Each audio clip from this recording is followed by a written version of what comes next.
One idea from the book, The Yes Brain, that Dan Siegel and I wrote, is the idea of Pushin and Cushion.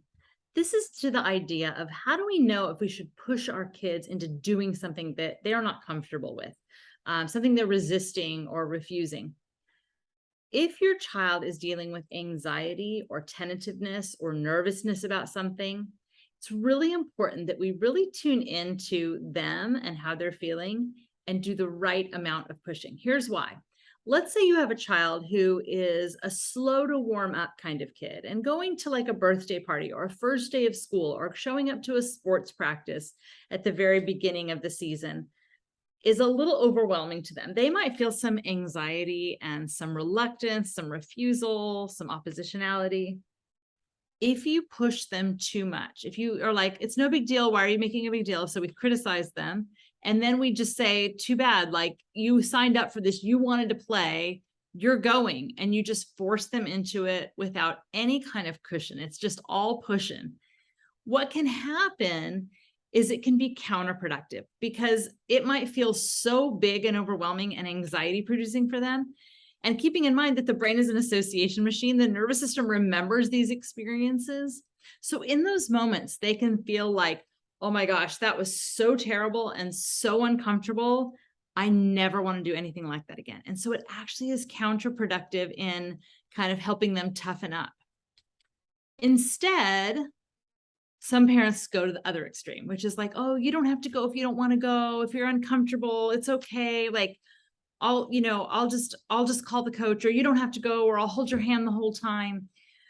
When parents go to that extreme, on the other side of the pendulum, that's problematic too, because then kids get the implicit message that parents are like, I don't think you can handle this, so I'm going to take care of all of it and be there with you.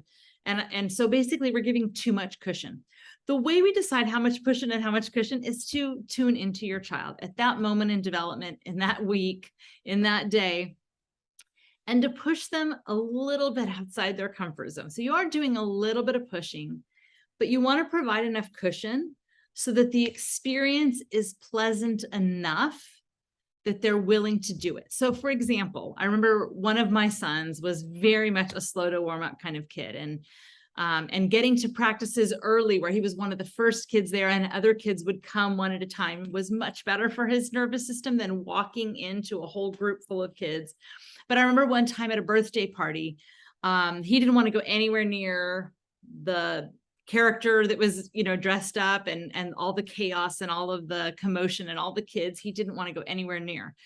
If I had just grabbed his arm and pulled him up there, it would have overwhelmed him and he would have been even more resistant to try something new like that in the future. Or if I had said, it's okay, you don't have to go, let's go home, or you don't have to go up there at all, we'll just stay in the car, then that would have communicated to him that he can't handle it. And I don't trust that he can handle it. So instead, I did the right balance of pushing and cushion, where I said, well, why don't we get out of the car and just walk to the front of the house? And then we'll just sort of stop. We'll just take a pause there and we'll sort of see how you're feeling.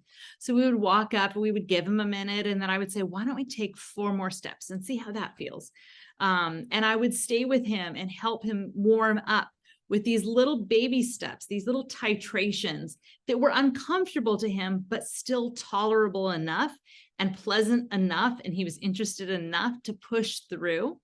Then eventually he warms up. He has a great time. We talk about how fun the birthday party was.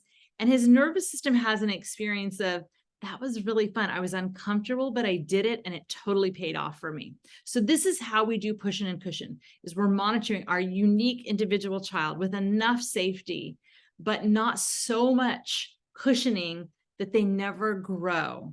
My colleague and friend Audrey Monkey says that it's just outside of our comfort zone where the growth happens. And I think that's really wise. We take steps that are tolerable and pleasant enough, not too much, not too little. It's a little bit the Goldilocks way of thinking about pushing and cushion, but keeping in mind that your child's brain is always making associations. So you want them to have a positive association with stepping a little outside their comfort zone, the just right amount, so that it's pleasant and they want to do it again.